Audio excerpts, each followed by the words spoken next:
All right, the fourth round is here, and thank God, because I think the tournament might start to get a little more exciting because it might just be me, but so far it feels like it's been a little flat this year at Wimbledon 2025. Beyond the upsets, there hasn't been amazing matchups, in my opinion, and I'll talk more about that as we get going. But on the men's side, there's some great fourth round matchups, and on the women's side, there is no former champions left after Krejcikova and Rybakina went out. So we're going to break down the draws going forward and the results from today. Look forward, break it all down because that's what we do on the slice presented by Betway. Let's go.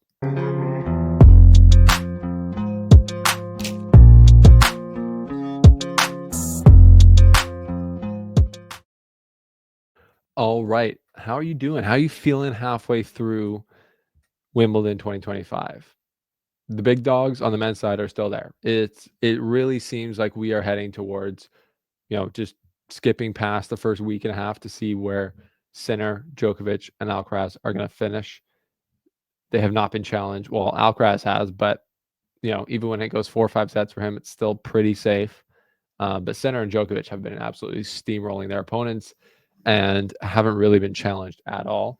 That might change in the fourth round. But my question to you is: has this Wimbledon been a little boring, or lacking drama? You might say, well, there's been more upsets than maybe ever. So how is that lacking drama?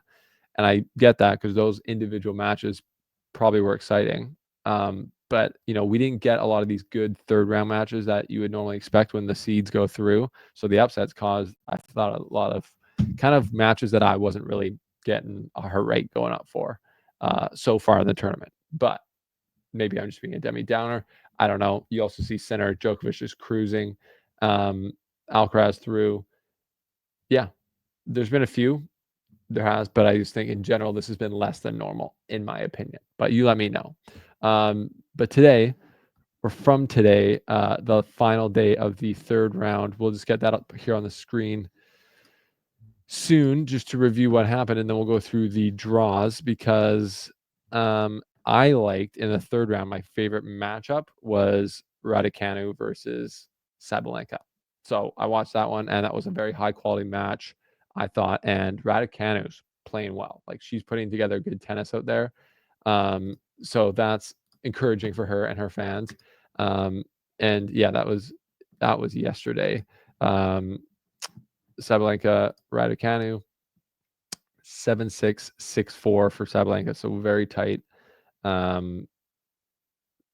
First serve points 162 and 57, 60% for Raducanu, pretty good as well. Yeah, very tight match. I think the fact that Raducanu can go out there on center court and play the number one player in the world that well is very encouraging for her level. So this is, in my opinion, Emma Raducanu headed in the right direction with Mark Pecci as her coach, which seems like a good setup. So that's going well on that front. That was probably my favorite matchup as far as matches go in the third round. But if we go to today, Sinner destroyed Martinez, hour and 51 minutes. Swiatek threw 6-2, 6-3 over Collins. That was a little bit more straightforward than I thought. Djokovic beats compatriot Kecmanovic with one of the points of the year. Great point there. You probably saw clips. Djokovic dives at one point, does a Djoko smash that goes in. Kecmanovic pushes it right back to him, and then it gets past. And then the friendly hits Djokovic with the ball, which is funny because you're like, I would love to ask Djokovic how many guys on tour would, feel confident doing that against you, whacking you with the ball. Obviously, Kecmanovic, mirror and him would be very tight friends. So I think that flies, but that's kind of funny. There'd be other guys who I'm not sure it would fly with, but Djokovic did just win the point, so probably in a good mood. But yeah, that was another solid win for Djokovic. Hour and 47 minutes, no damage done. And Driva through 6-1, 6-3. She's looking very good. Navarro beats Krejcikova, former champion, in 3 sets. Ben Shelton comes through in 3 sets. A lot of 3-set or straight set wins. Towson over Rybakina in 2 sets. De Minaur over Holmgren, straight sets. Dimitrov, straight sets. Kasatkina down to Samsonova, straights. So, and here's the one actually that I called the other way. Kaboli over Mensik in straight set 6-2, 6-4, 6-2. That's interesting to me. I thought Mensik would have an advantage there because of his serve, but it didn't seem to be that way. He only had 11 aces and only won 65% of his first serve points. So Flavio Caboli, I didn't watch the match, but must have played an incredible match, returned very well, or Mensik just is not comfortable moving on the grass because his serve did not seem to be helping him today. Caboli got 17 looks break points on the Mensik serve, which is a lot more than I would have thought. So anyways, not the drama today. There was not much drama, I would say. But let's look at the draws. We'll go first to the men's draw, looking at the fourth round matchups there, starting on the top. And before we do that, time on court. I always talk about this. Who's doing the best so far? Last round, Carlos was lagging behind, and he still is. Sinner's at 5 hours and 23 minutes on court. Djokovic is at 6 hours and 53 minutes on court. Fritz is at, then Alcaraz is at 9 hours and 19 minutes. So Sinner's at 5 hours, 23 minutes. Alcaraz, 9 hours, 19. You tell me in the comments if you think that that's going to catch up to Alcaraz after only 3 matches. He's already like 4 hours more time on court than Sinner. I think it could be an issue if it continues like that going forward if they meet in the final. So yeah, that's an update on that. You know, I always like to do that. But if we look at the matchups in the fourth round, Sinner versus Dimitrov, that's a great matchup. That's clean ball striking. How will Dimitrov be able to play? How will he be able to disrupt the rhythm of Sinner? Having played on the grass court a lot more than Sinner does, he'll have to serve incredibly well. He'll have to return incredibly well and use, I would think, the slice and variety a lot to move Sinner, get him off the baseline. But it's going to be hard on Sinner's serve when he's pounding it. Short balls are going to be crushed and finished. And Dimitrov's going to have to play incredibly athletic tennis, I think, to hurt Sinner. But then we got Ben Shelton and Lorenzo Sonego, 2 guys who have just been solid in the majors. That's kind of crazy. Sonego, look at that scoreline versus Nakashima, 6-7, 7-6, 7-6, 3-6, 7-6. Wins 3 tiebreakers against Nakashima, who would probably feel sad about losing that one. Yeah, Shelton Sonego going to be an athletic match there for the right to probably play Sinner in the quarterfinals. But that's a quarterfinal berth at stake. Then we got Marin Cilic versus Flavio Caboli. I love this for Flavio Caboli. Through the fourth round, if he wins this, he's into a quarterfinal. I believe that would be his first major quarterfinal. The kid's electric. I love his game. And on grass, this actually makes sense to me how he's playing. He's this great athlete, has kind of sneaky power, I would say. And yeah, just is creative and artistic out there. So will he be able to overcome the veteran in Marin Cilic who just beat Jack Draper and then Jaime Munar? We'll have to wait and see. But that's a great matchup, actually. Then we got the Demon versus Novak Djokovic. That's Djokovic's first real test, I think.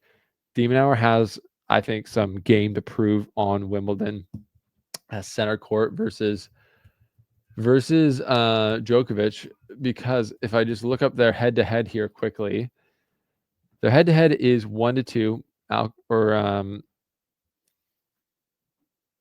Yeah, one of them, I don't know why it says 1-2 and there's 4 matches. One of them's at because there's a walkover last. They were supposed to play at Wimbledon last year, and that was a walkover that didn't happen. They played at the Australian Open 2023, and Djokovic destroyed him 6-2, 6-1, 6-2. They played pretty close in Monte Carlo, but I think Demonauer is going to remember that match. And they had a little animosity about some comments in the press room. So I can imagine Demonauer having high motivation here to play well and make this a really good match. Does not want to get crushed again, and he's going to have to make it physical.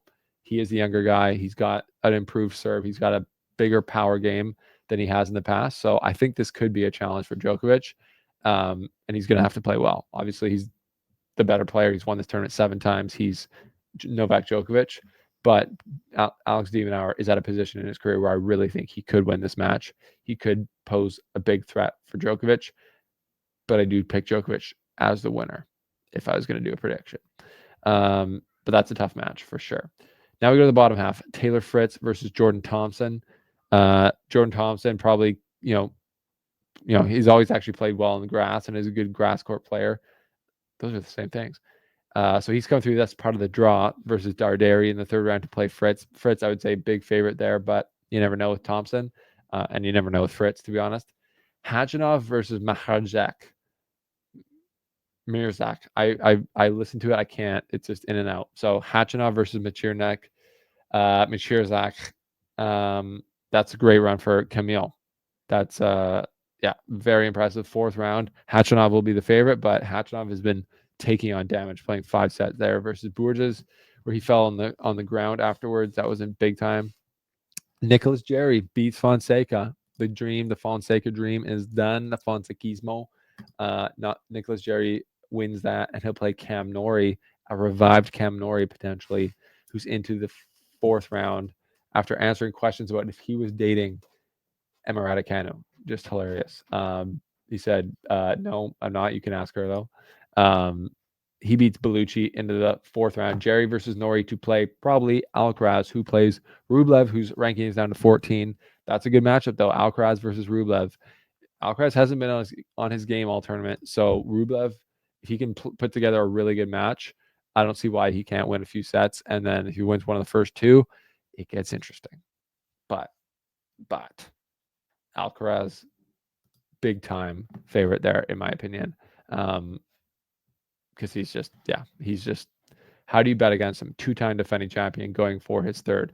All right, ladies draw. We've got Sabalenka versus Mertens. After Sabalenka took out Raducanu, as we talked about, Mertens took out Svitolina. Mertens, Sabalenka, nice matchup there on the top of the fourth round. Sierra, the dream run continues for, I don't even know her last name, Solana, or first name, Solana Sierra, ranked 101. You saw it there. She plays Sigmund, the lucky loser, into the fourth round. Incredible stuff. Sigmund, who beat Madison Keys, big upset there. They will play for a chance to probably play Sabalenka. Noskova versus Anisimova. Anisimova looking to make the quarterfinals and have a very winnable match after that versus the winner of Kartal versus Pavlyuchenkova. Anisimova eyeballing, I would say, a semifinal matchup versus Sabalenka. That would be awesome for her and makes sense on the surface. Mira Andreeva, 7 seed, beats Hailey Baptiste, plays Emma Navarro, the 10 seed next. That's a great match. Navarro took out Krajcikova, 17th seed, and defending champion. So that's a big performance from Navarro. Andreeva, that's a great matchup. At the top of the bottom half there. Alexandrova versus Bencic. Bencic in the fourth round. Keep an eye on her. She's not the seeded player, but on the grass, she's been here before. She's been seeded high before. She can do anything. Really, I think she can do anything. There's going to be a new Wimbledon winner here, so she can literally do anything. Iga Swiatek, the highest seeded player in the bottom half of the draw behind Andreeva, actually. She'll play Clara Tauson, who beat Rybakina, so that's going to be a tough matchup. Tauson, confident, big, strong, powerful. Swiatek. And on the bottom is Samsonova versus Buzaz Monero. So who do I expect quarterfinals? I would say Samsonova. I honestly like Tauson based on the way that she just beat Rybakina. So Clara Tauson over Swiatek seems not crazy to me. Bencic versus Andreeva doesn't seem crazy to me. And then I would guess, I don't know, Pavlyuchenkova versus Anisimova. I like that. And then Laura Siegmund, I fear, will end the Cinderella run of Sierra to play Sabalenka. That's my picks on the women's side. But yeah, the fourth round, I've called it the fourth round frenzy before. I've called it the fantastic fourth round. This is where the tournament really gets going, in my opinion. You want to make it to the fourth round. You really want to make it to the quarterfinals. You really want to win the whole thing. But really, this is where the tournament starts. So buckle up. I think it's going to be a great next few days of tennis, better than the last few days have been. But let me know. Am I totally off base with thinking that the tournament just has been kind of lacking drama and great matches so far? I don't know. You let me know. That's the slice. Thanks for being here. Thanks for subscribing. And we will see you next time on the show.